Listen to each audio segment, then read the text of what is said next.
High in the quiet mountains of western China, where clouds floated like white rivers through green valleys and the world felt far away, lived a young monk named Li Wei in a small ancient temple built of stone, and where bells rang softly at sunrise and incense filled the air every morning, and Li Wei had arrived there as a weak, confused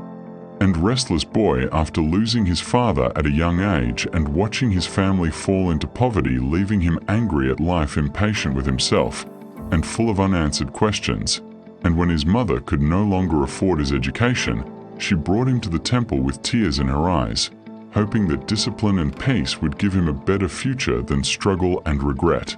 At first, Li Wei hated temple life, because there were no phones, no television, no loud music, no comfort, and no freedom to do whatever he wanted, waking before sunrise, cleaning stone floors in cold mornings, carrying water from mountain springs, meditating in silence for hours, and eating simple meals of rice and vegetables, and many times he thought about running away,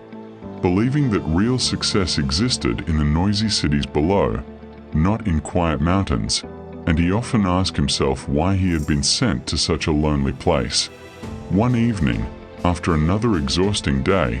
Li Wei sat alone on the temple steps, staring at the stars and feeling empty, when the old head monk, Master Chen, sat beside him and said calmly,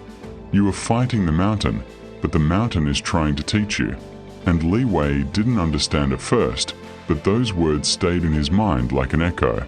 Days turned into months, and months into years, and slowly, without realizing it, Li Wei's body grew stronger from daily work, his mind became calmer through meditation,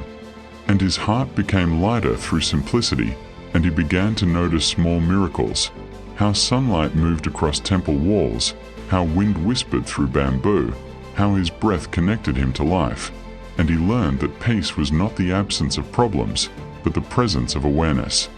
One winter, a powerful storm destroyed part of the temple roof, and while some monks panicked, Li Wei quietly gathered tools, organized others, and worked day and night to rebuild it, showing leadership he never knew he had, and Master Chen smiled and said, "You no longer run from hardship. You walk through it." And in that moment, Li Wei understood that strength was not loud, it was silent and steady. Years later, Li Wei was sent down to a nearby town to teach children meditation and discipline, and he saw himself in their restless eyes, their impatience, and their fear of failure, and instead of giving long speeches, he taught them simple lessons. Breathe when you are angry, walk slowly when you are confused, practice daily even when you don't feel like it, respect small efforts, because he knew that great change grows from tiny habits. When reporters once asked him why he chose a quiet life instead of fame, wealth, or comfort, Li Wei replied, "The loud world teaches you how to chase. The silent world teaches you how to live." And his words spread across the country, inspiring thousands to slow down, focus, and rediscover themselves. And today, standing on the same mountain where he once felt trapped, Li Wei looks out over valleys filled with mist and understands that his pain was his teacher, his discipline was his gift, and his patience was his power, proving that true success is not about rising above others, but rising above your own fear, anger, and doubt, one calm step at a time.